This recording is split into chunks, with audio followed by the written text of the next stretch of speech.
Plus the house of thoughts on episode 7, season 1 of Almost in the Building, and I am just stunned. Oh my god. I can't believe we pieced it out in episode 7. There's still 3 more eps to go. Like, oh my.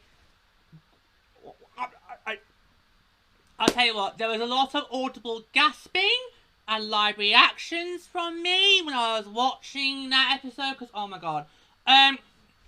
Before we start, I just want to make something very, very clear, because if you're like me, you watch the episode, you thought, hang on, the first 5 minutes, thought, hang on, what's going on? About did I actually press something? No. So what this episode was, it was being told through the point of view of Teddy's son, Theo, who we know is deaf. And of course he needs to communicate using sign language. Okay, so there was literally no audible dialogue throughout this episode. And every time, as whenever there was dialogue, you had subtitles on, and a lot of times I was kind of reading along to try and keep up to it. So yeah, so the scene are either shown from Theo's perspective, or they are present situations where the characters stay quiet.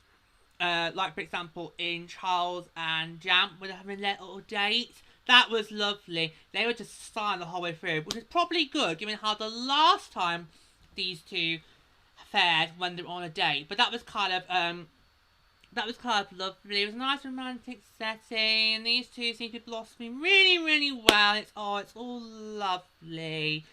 But we want to get on to the main point of business, don't we? Yep. Oh yeah.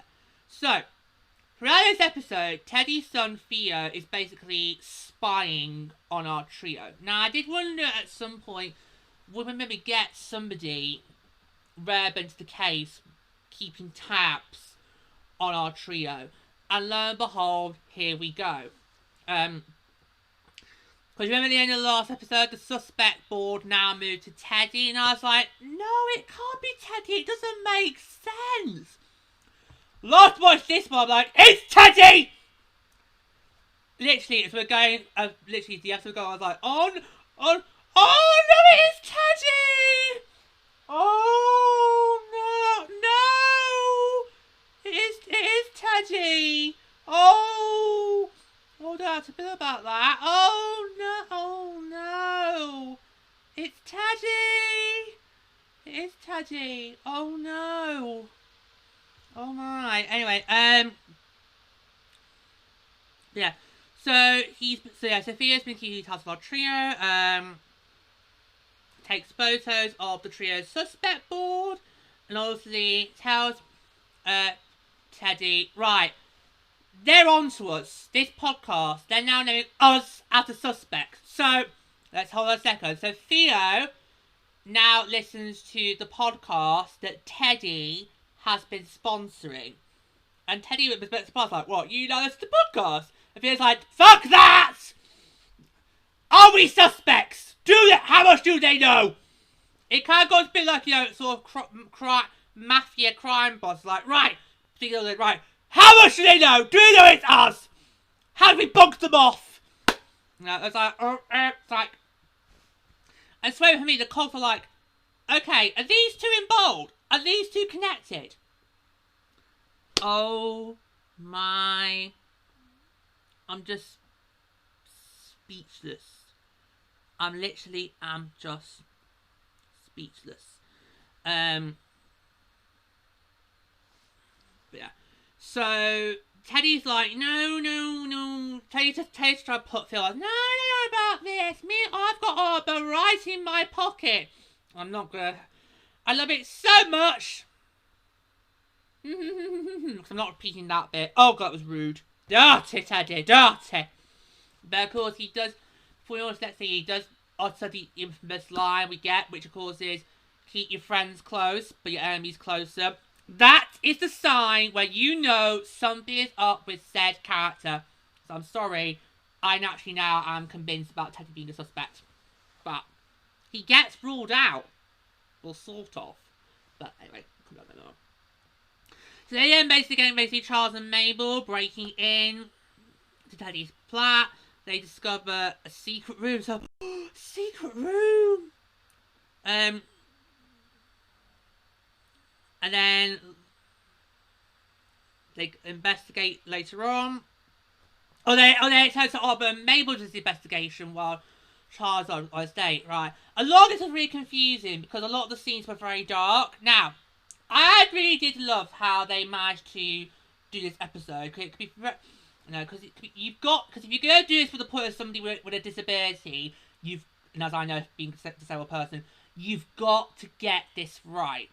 You've got to get it right so it does not kind of look offensive or inappropriate or gets people complaining and cancelling your show. I felt they handled this episode brilliantly, but the problem I had was because we didn't know straight away this was going to be from the point of view of a deaf person. We had to basically put the dots together ourselves. And so when a lot of scenes were really dark, it was kind of hard to tell what was going on. We didn't too much of that. So I think it would be better if they put this disclaimer beforehand, like say this episode is going to be told from the point of view of a deaf person. Other than that, I think the execution was done really brilliantly. It's not easy to do that, but I think they managed to do it brilliantly. So while Charles on the date, Oliver and Mabel then break into the secret room. And that's when they discover the jewelry. So the angel theory's got some legs here, hasn't it? Yeah.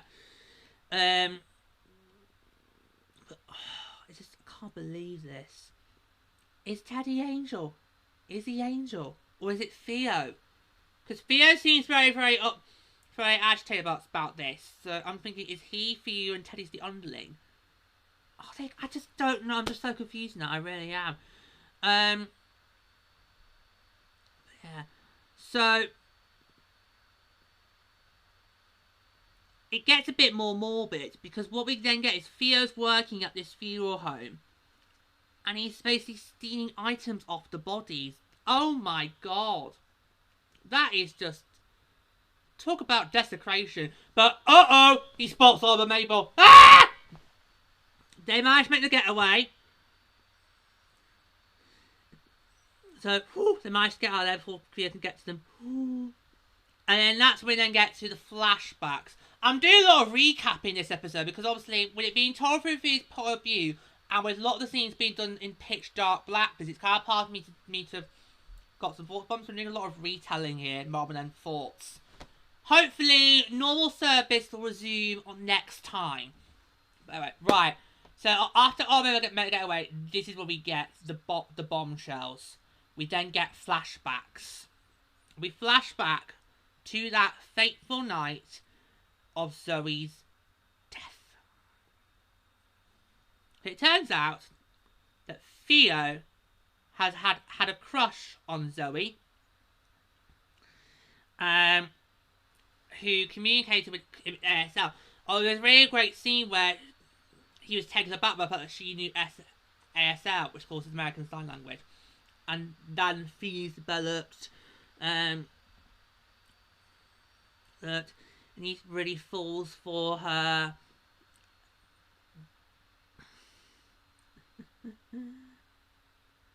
And he saw Zoe steal a ring from Tay's apartment. Right! So the infamous ring that Mabel has been going on about that Zoe had, which Oscar thinks it was last week said she didn't have on her, which was dead. Well, we now know that ring actually didn't belong to Zoe. She took it. So I'm starting to figure, is Zoe not as innocent as she seemed to be? So she took it. Theo tries to ask for it back. Saying how it was my dad's day. I don't know if it was his dad's. No.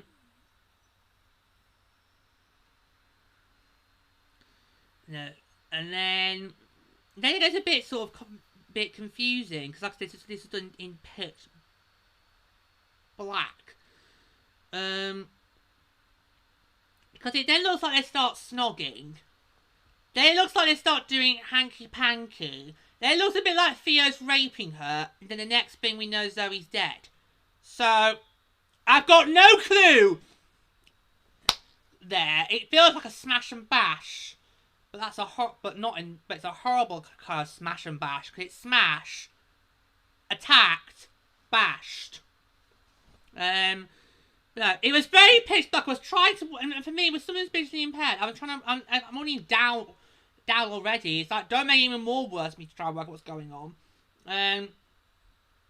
But no, so it can't be, but from my point of view, it kind of look like first they're snogging, then they're fucking, then he goes a bit too far with the fucking, and then it turns into a death.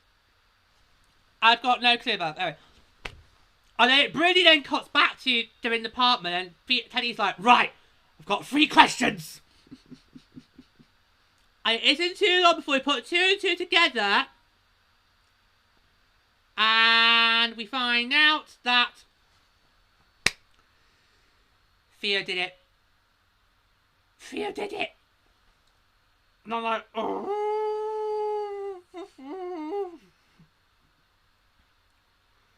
Oh, can't believe this. So I was like, oh. So Theo is the one responsible for Zoe's death. Now we know from early on in the season that Tim was the only eyewitness, and it gets very. This then gets even more complicated, and this is going to be to my burning question, but I need to finish the recap first before we get to that. This gets more because then Theo and Teddy call Tim, and they say, right, you do not tell the Roz it was my son. You say nothing. Otherwise we're going to kill you, and we're going to kill your friend Mabel. And I'm like, oh.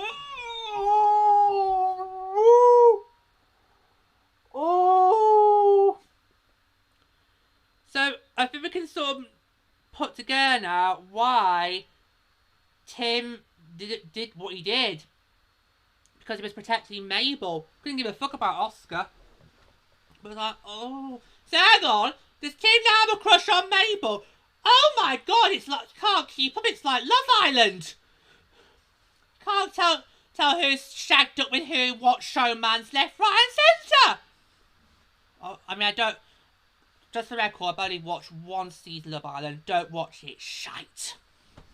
Always like watching paint dry. If it wasn't for Ian Stone's commentary, I would have been turned off after the first week.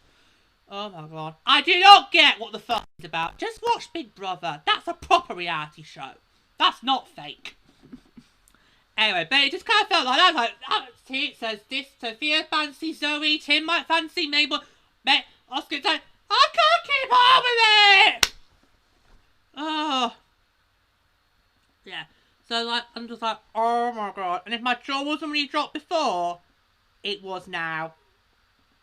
Because back in the present, it turns out that Oliver and Mabel didn't get away. Theo caught them, so wasn't very clear that it was pitch black.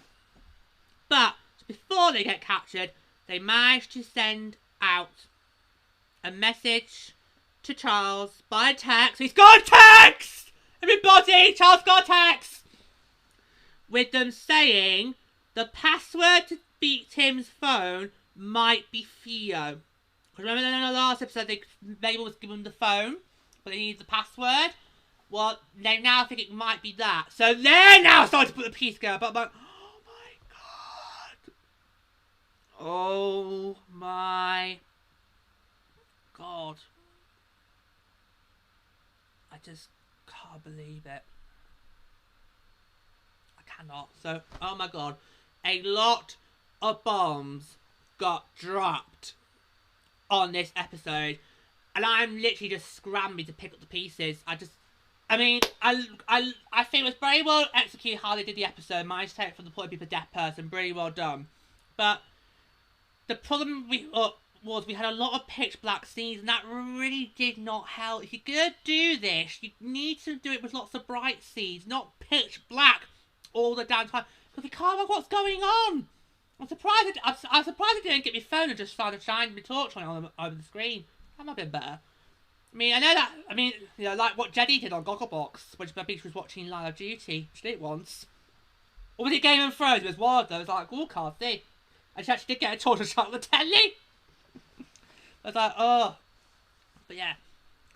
Oh my god. So much now to try and piece together. I'm just literally flabbergasted. So, the burning question I have is, what has Teddy got over Tim? Okay. Because Teddy must have some dirt on Tim for him to be able to threaten Tim with death for him and Mabel. So I just, right now, I'm just trying, what is it? What could it possibly be that Teddy's got over Theo? Sorry, no. What Teddy and Theo have got over Tim, that's what I'm saying. Should I try again? Sorry, my mind's still blown away.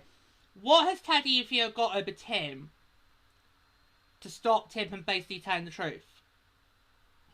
Because I'm sorry, just the threat of death alone's not enough, because you've got witness protection program that the Rosses would offer. So, and it goes all sister act.